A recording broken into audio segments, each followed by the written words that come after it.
Alfred Bolster Story by Grace Bradish. David and Laura Bolster never suspected that their fourth child, Alfred, would ever engage in the bloodiest war America has ever seen. Alfred Bolster was born on September 23, 1832. His family lived in the small town of Mount Tabor, which is located in the Green Mountains of Vermont. It was as quaint as it was small. Alfred sometimes threw sticks to see if they would land on the other side of town. He grew up with his four other siblings, named Francis, Elvira, Laura, and George. Even with a large family, Alfred chose to spend his time alone. When Alfred was around 10, he often sat on the bank of Big Branch, a river near his house, watching the water caress the rocks as the wind whispered lullabies in his ear. Alfred would soon have to leave his favorite river for supper, walking the short way through the woods. He was comforted by the pine smell that loitered in the air and the tiny brown chickadee's soothing call. He loved southern Vermont with its hushed sense of beauty and good-natured neighbors. Summer days turned to months and finally years.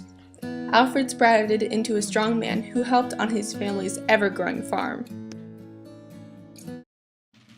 He heard stories of the Civil War, where brothers fought brothers for freedom. A year went by, and Alfred watched men proudly leave for their country, never returning. Despair asphyxiated the residents of Mount Tabor.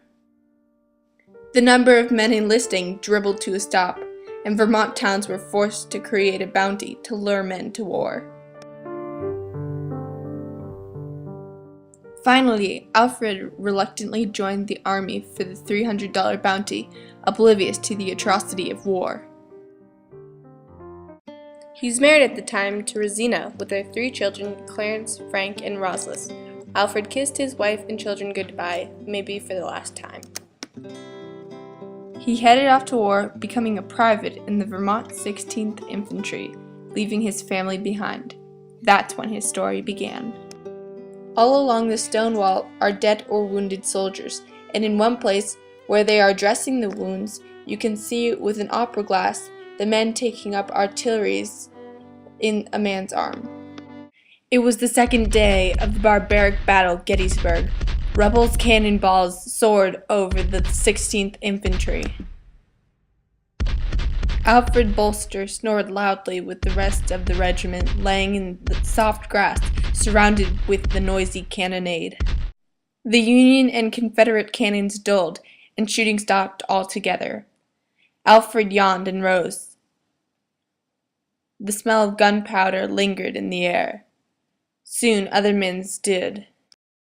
In the distance, a line of rebels charged at the Vermont regiments with guns in hand. Alfred subconsciously thought of home, his loving wife, his old farm, and even the town of Mount Tabor, his home. Away from the battle, Alfred could hear birds chirping and saw a humble patch of daisies. It was a very beautiful place, disturbed by the gore of battle. General Vesey yelled out orders to the Vermont regiments. The general pushed them into the open battlefield. They stood in one line.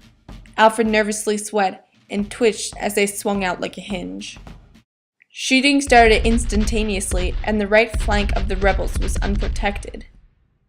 Alfred ripped the top of the gunpowder packet off with his teeth, tasting the charcoal on his tongue, a flavor many soldiers came to know well. Once he shot down a Confederate, he smelled sulfur in the air and gagged on the sight of men screeching, with wide holes in their chests from musket balls.